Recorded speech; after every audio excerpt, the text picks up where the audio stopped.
Ndị be anyị Igbo anyị abịa Igbo Class World. Geenụ ntị ka anyị gwazie unu ihe mee ka emechie wedin na ewee sizie na ụmụ nwanyị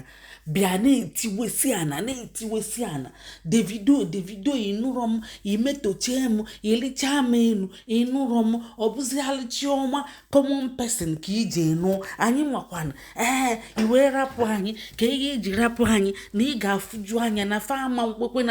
nkwe a na-etiwesi ana ebe niile ma ndị na-etiwe n'ịntanetị ma ndị na-etiwelie na email ma ndị kwuchiri ụzọ na-ebe ma ndị daa na ndị n'ọchị ndị na-akwa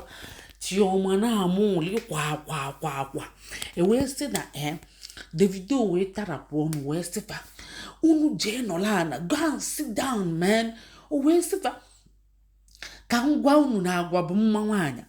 na ihe nji nọ Chioma ọ bụrụ ya bụ na ọnya manarịcha ọdụ ọ mara mma nke n'ụdị nke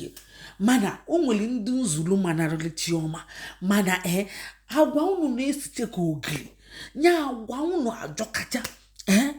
unu chee n'ọsọsọ unu bịakwara ana n'elu bedị unu na-eme jachie ka unu ji ga-ejide m. Chioma ji ezigbo omume wee kwụọ m hands down. Ọ bụ ya ka o ji kọntrolu ma ọ bụ ya ka m ji wee nụọ ya ọ dị ka o ji ọgwụ mana o jiri ọgwụ. Ọ dị humble, ọ na-eje ozi, ọ ma esi nri andị ọ nara ayọ ego une nyeli oweli ọdụ ama m na m nwere ego enwere m ego ya mana unu bịa maka ego mgbe niile unu na-ayọ m ego ka a ga-asị na m bụ osisi na-amị ego unu afụ gị Chioma ayọ nụrụ m ego mana nọ ntọrapụkwala ego na-ene unu wee mechie wee rọrọ kịta nrọziri ọ bụ ya ka m ji wee na-ene unu amara anya m na-ene unu ụmụ nwaanyị biko gekwenụ ntị kpụlite n'ebe ọkwa m gwara unu na unu ayọ na mmadụ ego unu dị ha mbọ unu amalakwa esi nri jekwe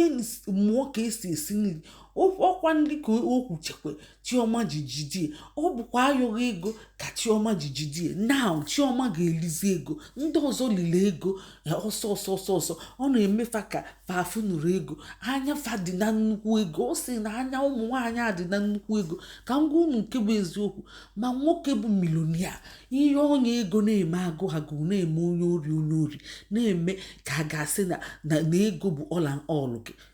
ọma nnụ gị ọkwa ịfụrụ ịchọ ka nwoke nụọ gị pretend ya na ị chọrọ ego mee nnọọ ka ị chọrọ ego nya o jikwa ego ahụ mana rapụ ya jide ego ya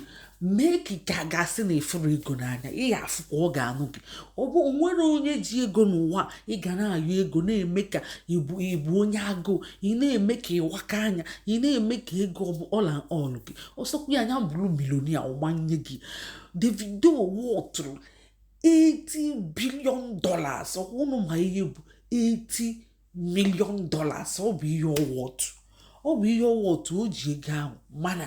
ọ sịrị na ụmụ nwaanyị ndị ọzọ na fa bụ Monica na fa bụ oliche mpụrụ na fa na onwe dị ihe ọzọ fa chọọ karịa ego na ọ chọọ real love and na ọ chọtago real love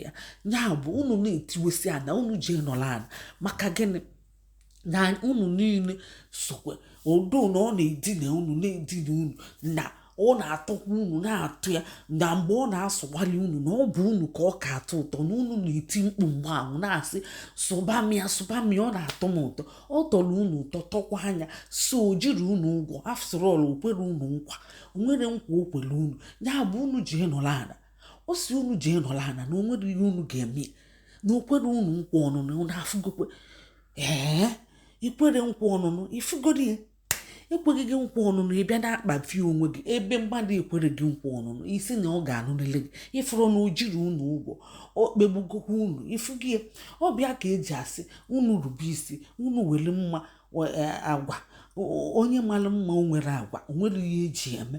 ifu gị ọ sị na o nwekwa ndị manara Chioma mana o chuzugo nke ya so unu jee nọrọ ana na o nwekwa ihe unu ga-eme onwere ihe akpụkpa ga-eme ike kama ọgba anyị uji ọ bụ akụkọ anyị nweta na after wedding ya bụ onye nwere uche ya mụta akọ ndeewo nke emesịa